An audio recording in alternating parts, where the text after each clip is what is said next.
Emancipate your minds. Slavery did not end with Juneteenth in the United States of America. Today, in the 2020s, I am still enslaved. I am a survivor as I am currently surviving within the system of modern slavery. I am not thriving. I am not even living. I am surviving. Ask most people what is the greatest human atrocity committed in history, and near universally, the Holocaust is the answer. We need to finally recognize that the forced deportation of Western and Southern Africans to the Americas, Europe, North Africa, and the Middle East remains the worst human rights violation existing in history. It is easily imaginable that as many as 60 million Africans died or were enslaved as a result of the myriad of places Africans were shipped to.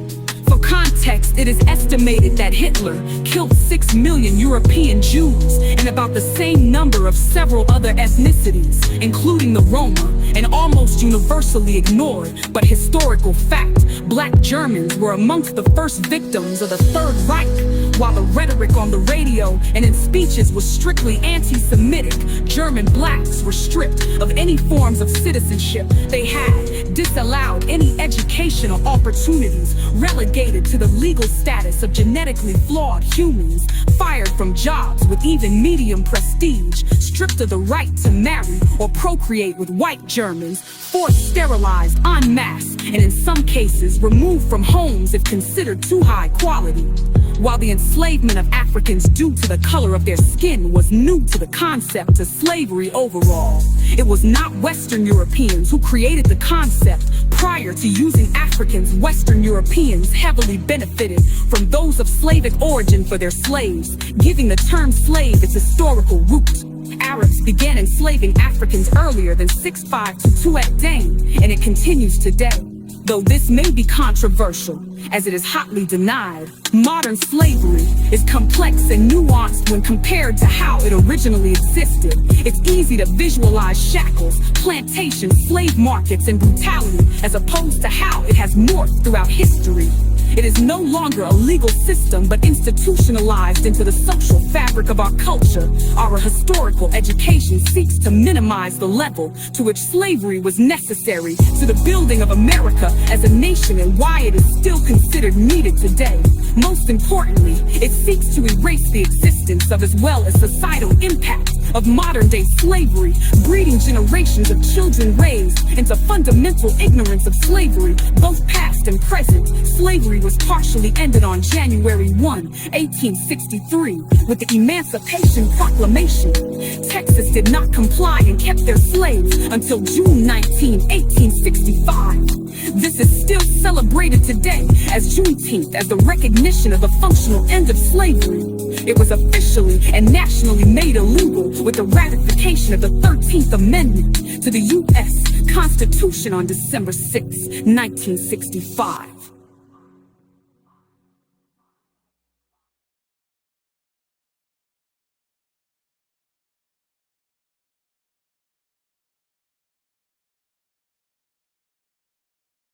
Why not? No, really. Why not thrive?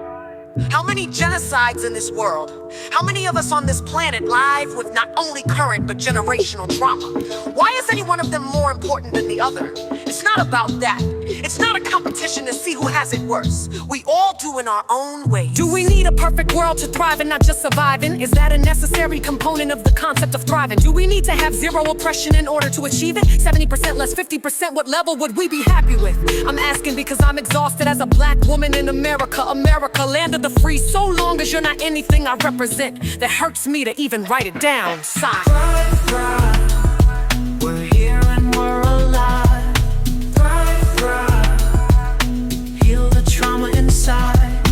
Thrive. As kings and queens we rise.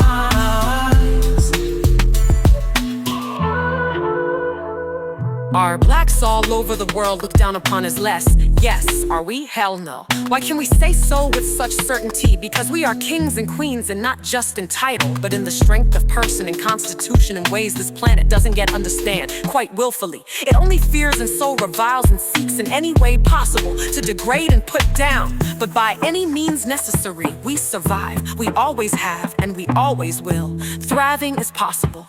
It is. But we need to live in this world as we are not monks. We cannot all just go to the mountains and live peaceful lives in perfect harmony with nature. After all, Mother Nature may send us some crap that will kill us anyway. When has Mother Nature truly shown us harmony that didn't come with a healthy dose of violence? It's not all as peaceful as we romanticize it to be. Maybe it would be better to teach my children of the crosses I know they will bear in this world and how to navigate them effectively for inner peace.